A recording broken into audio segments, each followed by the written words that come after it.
Hey, this is Zach over at NV Woodworks, and in this video I'm going to be showing the coffee table that I built and entered for the coffee table build-off that Neil Cronk set up.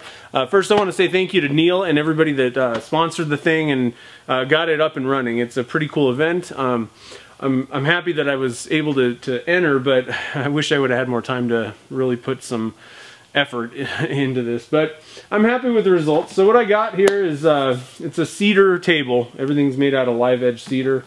I didn't leave live edges on the legs, but you know that it's from a tree that was harvested. A guy cut it down and had it milled, and he used to make rustic furniture similar, nicer than this, but similar to this kind of stuff. And I found him in the newspaper. He was selling tools. I actually didn't really buy that many tools, but I walked home with a ton of wood. I mean, these boards are about, you know, almost 2 inch, 1.5 to 2 inch thick, 15 feet long, and like, you know, 18 inches wide or something like that. So I got a lot of that, and so I figured, well, let's. I didn't have money to pay for lumber, so that was what I had. So I decided to do this, and because of time considerations, I chose to go with the easiest thing I could think of.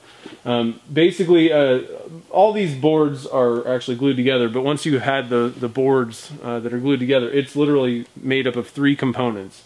I used pocket hole joinery because I didn't really feel like doing tenons and all that kind of stuff.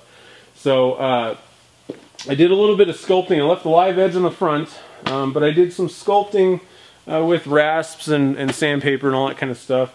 I wish I would have had more time. Actually, this was a pretty fun project, even though it's not something that I really would have picked had I had all the time in the world to design it and everything. But it was pretty cool, and this wood is pretty amazing.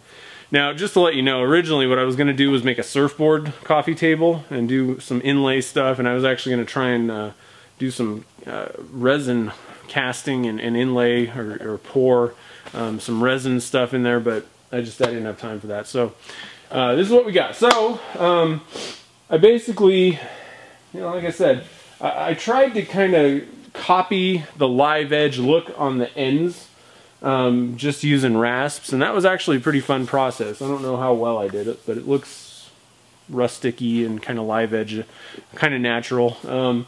Sanded that over, and then all I did was I put Watco on. I'm not super thrilled with that. I didn't have any oil-based poly, so I wanted to put some oil on, but didn't want to put a shellac coat, you know, seal coat in the middle and all that stuff. So this is what we got. I do like how it turned out. This wood is crazy around these knots and everything. It's almost like on fire. So one cool thing is on one of these legs, I'll show a picture of it, I got an actual knot that I popped out, and it's kind of a, so it's got a lot of interesting things. I did a lot of, there are a lot of knots in this, and so I had to fill those with CA glue and epoxy to try and stabilize everything.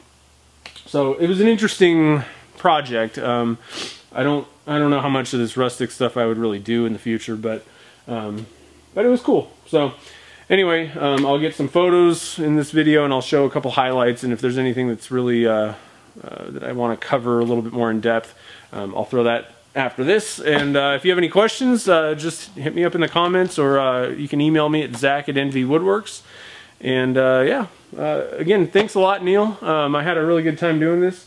Thanks for putting all the time into it. I know that, you know, setting up these contests and things, it's not a ton of work, but, you know, it's extra stuff, especially when you're trying to, you know, work or run a business or have family time. It's hours that go into it, so I really do appreciate you setting this thing up.